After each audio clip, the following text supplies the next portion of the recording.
जय श्री कृष्ण, राधे राधे। हमारे चैनल ओम ज्ञान सागर में आप सभी का बहुत बहुत स्वागत है। आज हम आप सभी के लिए लेकर आए हैं कार्तिक महत्व का चतुर्थ अध्याय। कार्तिक मास का चौथा अध्याय के बारे में बताएंगे। और आप लोग अगर नए हैं तो हमारे चैनल ओम ज्ञान सागर को सब्सक्राइब जरूर करिए, वीडियो को लाइक और सभी परिवार दोस्तों के साथ ज़्यादा से ज़्यादा शेयर करिए। बेल आइकन को जरूर दबाएं ताकि सबसे पहले वीडियो आप सभी के पास पहुंचे, आप सभी सुन सके, जान सके, ज़्यादा से ज़्यादा शेयर कर सके। कार्तिक मास का पावन महीना शुरू हो चुका है। सभी कार्तिक स्नान करते हैं। दान पुण्य व्रत सभी तरह के पुण्य काम करने से सभी प्रकार के कष्ट दूर होते हैं, पाप दूर होते हैं और अंत में मोक्ष की प्राप्ति होती है। चतुर्मास का अध्याय आइए सुनते हैं। ज़्यादा वक्त न लेते हुए इसके सुनने से सभी प्रकार के कष्ट दूर होते हैं। तो आइए जानते हैं। नारद जी स्वयं परम ज्ञानी थे। आप ब्रह्मा जी से ये सभी प्रश्न संसारी प्राणियों की भलाई के लिए कर रहे थे, यानी पूछ रहे थे। अब उन्होंने ब्रह्मा जी से पूछा, हे पितामह, अब आप कार्तिक मास में जो दीप दान किया जाता है उसका क्या महत्व है, उसका महत्व सुनाने की कृपा कीजिए। नारद जी का यह प्रश्न सुनकर ब्रह्मा जी बोले, हे पुत्र, दीप चाहे स्वर्ण का हो या चांदी का हो या तांबे का हो अथवा मिट्टी का, अपनी समर्थ और श्रद्धा के अनुसार कार्तिक मास में दान अवश्य ही करना चाहिए। कार्तिक में दीप दान करने से समस्त पापों का नाश हो जाता है। दीपक भगवान की मूर्ति के आगे, तुलसी के आगे, समीप ब्राह्मण के घर या वन में, वृक्ष के नीचे अथवा गौशाला या धर्मशाला के आले में संध्या को जलाया जाता है। दीपक घी का जलाए अथवा तेल का, परंतु उसे पूरे मास तक जलाए। ब्राह्मण के घर दीपक जलाने से अग्निष्टोम यज्ञ का फल प्राप्त होता है। जो ऊंचे स्थान अथवा स्पंद पर दीपक जलाते हैं उसके धन की वृद्धि होती है तथा वैकुंठ निवास मिलता है। दीपक जलाते समय भगवान से प्रार्थना करें और कहे, भगवान आपके ही निमित्त दीपक जलाता हूँ। कार्तिक में, मथुरा मास में प्रयाग और वैशाख में हरिद्वार में स्नान तथा निवास करे तो यह अत्यंत ही उत्तम माना जाता है। जब सूर्य तुला, मकर अथवा मेष राशि में हो उस समय किए जाने वाले नियम, व्रत, पूजा व दान बहुत उत्तम फल देते हैं। इन महीनों में किए हुए व्रत, दान व शुभ कर्मों से सब पापों का नाश हो जाता है।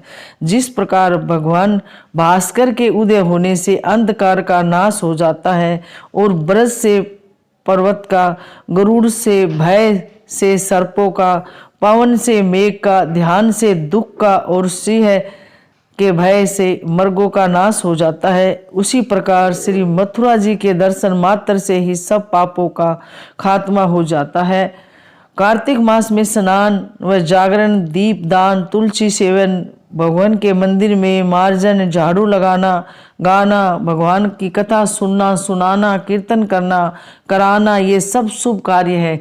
इसके करने से श्रेष्ठ फलों की प्राप्ति होती है। पूर्व जन्म के पापों को नष्ट करने के लिए भी कुछ न कुछ व्रत, दान, भजन, पूजन आदि करना अति उत्तम माना जाता है। ब्रह्मा जी के मुख से पूर्व जन्म के पाप शब्द सुनकर नारद जी ने पूछा, हे विधाता, पूर्व जन्म के पाप किस प्रकार जाने जा सकते हैं? यह सुनने की इच्छा है सो आप कृपा करके सुना दीजिए। ब्रह्मा जी बोले, हे पुत्र, पूर्व जन्म का ब्रह्मा हत्यारा, क्षय रोगी और पर स्त्री गमन करने वाला कोढ़ी बनता है। स्वर्ण चोर के नाखून खराब हो जाते हैं तथा मदिरा पीने वाले के दांत खराब हो जाते हैं। इस प्रकार मनुष्य के पूर्व जन्म के पापों को पहचाना जाता है।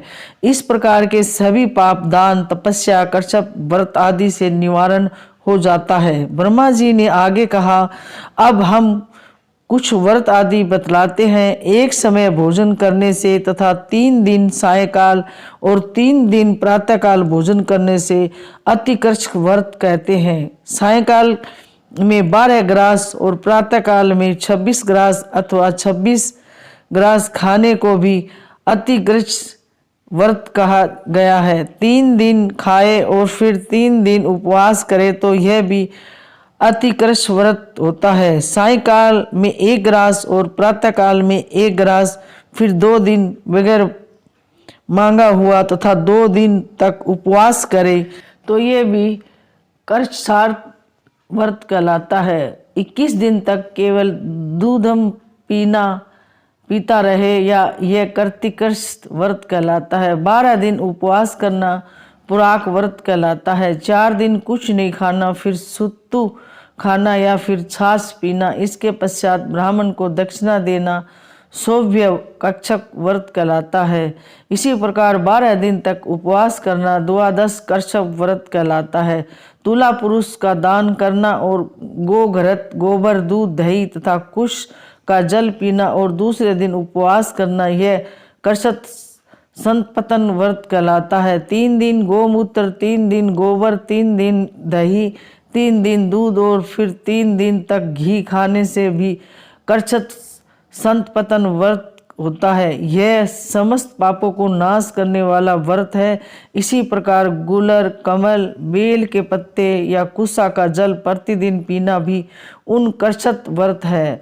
3 दिन तक उपवास करके ऊपर लिखी वस्तुओं को पिए तो पूर्ण कर्ष व्रत होता है। पका हुआ दूध, घी और जल 1 दिन पिए और 1 दिन उपवास करे तो उसे तर्त कर्षत व्रत कहते हैं। जल, दूध और घी तपाकर 3 दिन तक पिए और एक समय स्नान करे तो वह भी तप्त कर्ष व्रत होता है। इसका प्रणाम पानी 8 तोला, दूध 12 तोला, घृत 4 तोला होना चाहिए। कार्तिक शुक्ला चतुर्दशी को भगवान का पूजन करना चाहिए। उस रात्रि को उपवास रखकर और कमर तक जल में खड़े रहकर रात्रि में भजन करने को जलकर्ष व्रत कहा गया है। जो इस व्रत को करता है वह बैकुंठ को प्राप्त कर लेता है। कार्तिक सुदी सप्तमी को घी खाकर फिर एकादशी को उपवास पेतामह कर्षक व्रत कहा गया है। यह पेतामह कर्षक व्रत करके दिन में भगवान श्री कृष्णचंद्र का पूजन करे तो करने वाला 3 लोकों में पवित्र होकर बैकुंठ को प्राप्त कर लेता है। कार्तिक सुदी छठ से 3 दिन उपवास करने से महेंद्र कर्षक व्रत हो जाता है। इसे करके मनुष्य दुर्लभ बैकुंठ में वास पाता है।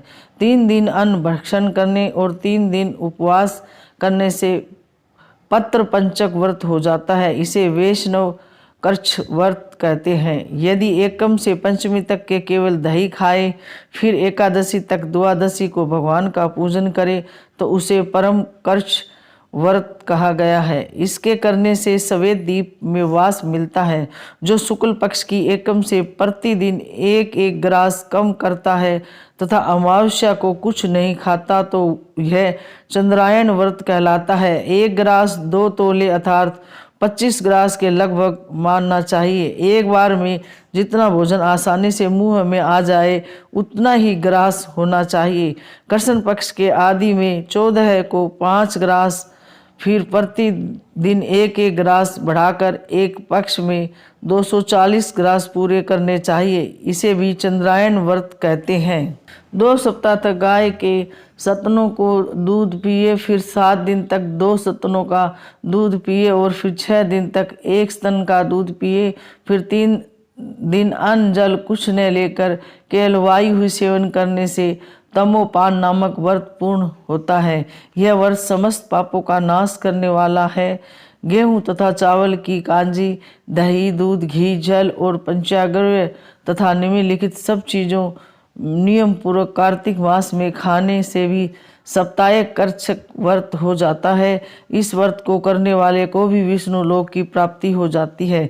बेल, पलाश, गुल्लर का काढ़ा और गर्म दूध पीकर एकादशी व्रत करने वाला द्वादशी को पारण करे तो निश्चय ही बैकुंठ में स्थान प्राप्त करता है। जो व्यक्ति कार्तिक सुदी सप्तमी, अष्टमी, नवमी और दशमी को जल कमल खाए फिर एकादशी को उपवास करे तो यह लक्ष्मी व्रत कहलाता है।